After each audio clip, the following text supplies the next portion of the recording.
routing messages based on conditions. The choice router will allow us to send the message to one route based on the conditions that it evaluates. Each path can include multiple message processors or even call other flows and things of that nature. The conditions will be written in Mule expression language, so these will resolve to some type of Boolean true-false value that will determine whether that route is appropriate for the active message. In this walkthrough 9.1, we'll look at exactly that. We'll route messages based on conditions by using a choice router and setting the router paths. Let's get started. We'll first return to Anypoint Studio and make sure that we have our APDev Flights WS project open. From our project, let's open up source main API and check out the api.raml file. Inside of here, if we scroll down, we'll see, actually just a few lines down, there are some query parameters for destination and for airline. Specifically, let's look at airline and see that you have the ability to specify with a query parameter on the flights endpoint whether you want United results, Delta results, or American results. So let's go into Postman and see exactly how this works with our current implementation. Let's run our project, and we'll want to make sure it's running just in normal mode for this first test.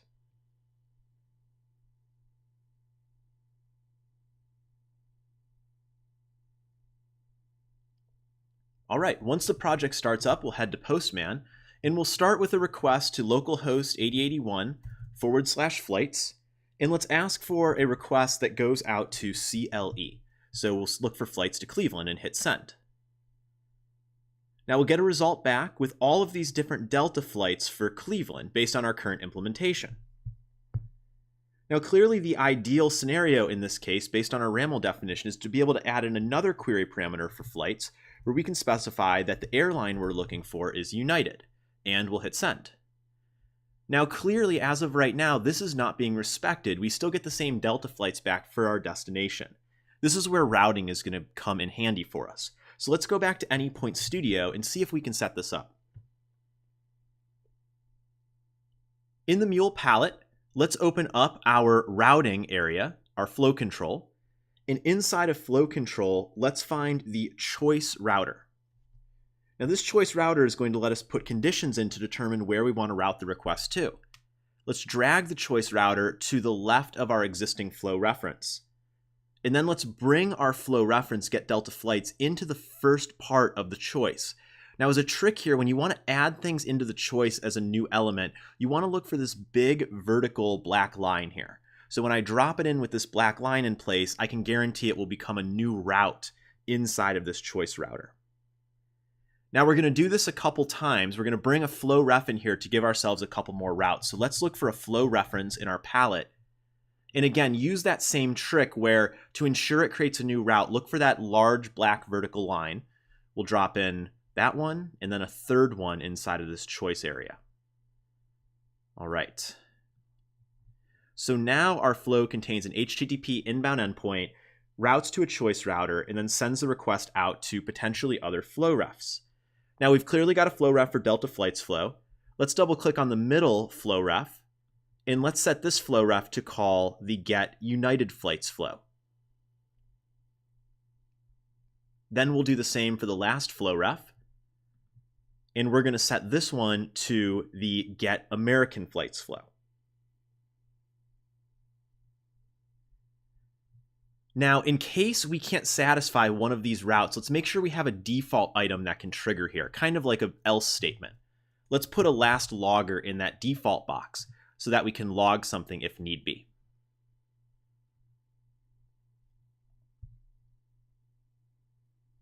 All right, now we've got the ability to route to these different areas. So the next thing that we're going to do before we actually configure the conditions themselves is to capture the item we want in a variable, because you'll see how we'll reference this variable downstream beyond just this flow a little bit later. Let's go into our search for the palette and type in variable. In this case, we're going to insert a flow variable right before the choice router. Let's double click on this variable. And this variable is going to capture the airline. So let's set the display name out of the gate here to say set airline variable. And let's click set variable as the operation. The name of this variable is going to be airline. And what we're going to capture inside of airline is that query parameter. So like we learned about earlier, query parameters coming inbound will always be part of the inbound properties. Inside of inbound properties, they'll be part of the HTTP query params. And then we can do .airline to capture that airline query parameter when it is present. All right, now that we've got this captured in a flow var, let's select our choice router here. And you can see all of the different options that we've got. We've got the default going to the logger, and then we've got these other items going to the various routes as well.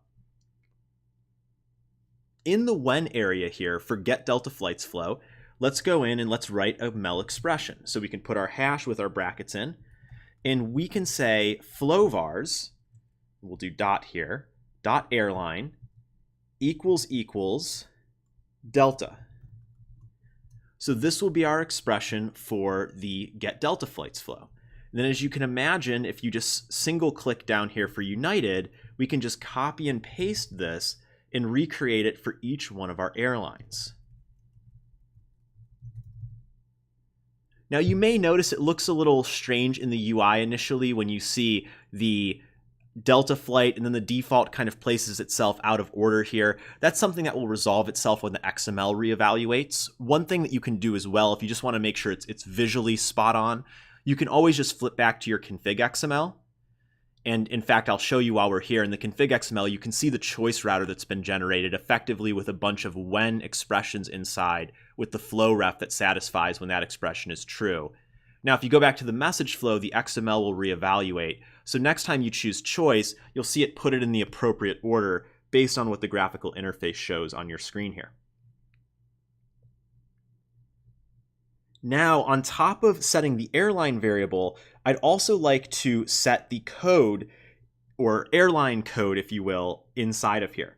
So we've got the airline variable and the code for the destination, rather, the place we're going to be flying to. So if you look inside of our existing flows here, you can see they're all using this set code subflow, okay? So what we will do is we will remove the set code subflow from all of these flows, American, United, and Delta.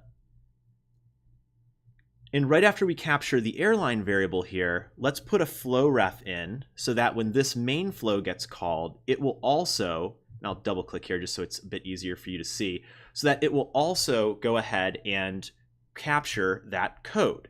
So if I double click on this flow ref and drop down the flow name, I'll choose set code subflow. Now the last thing I want to make sure is that this app has a single entry point. So this get flights flow, now that it's capable of routing with the choice router, should prevent the need from having to have all these separate HTTP listeners on the specific flight flows. So let's go to each flow, United, American, and Delta, and delete the HTTP listener at the beginning, effectively making these private flows that aren't accessible outside of Mule, but have the ability to be called via a flow ref inside of the Mule app itself. All right, now that we've got this in place, let's go ahead and put a breakpoint, if there's not already one, at the set American or set airline variable processor. And let's stop the app and run it in debug mode. Be sure to save it if you are prompted.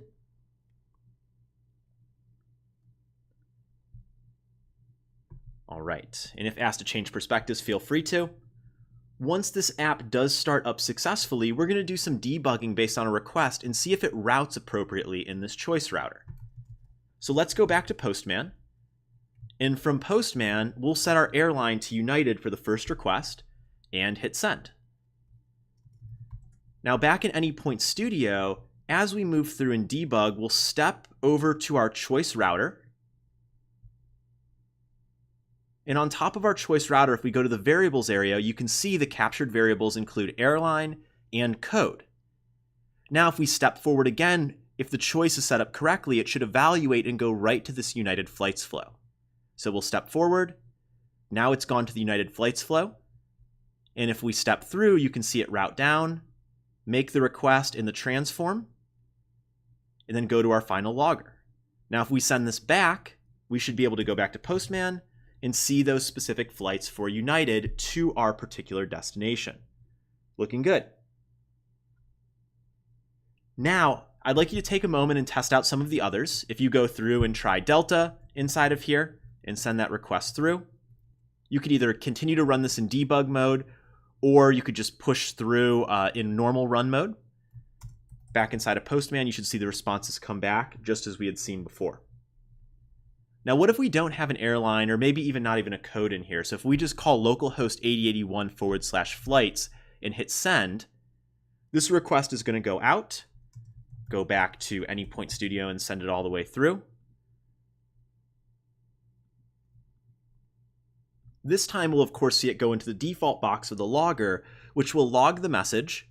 And then back in Postman, of course, we'll just get a 200 back because we really didn't do much with the body or anything like that when the airline is left blank. And we'll handle that a little bit later as we learn about multicasting the message.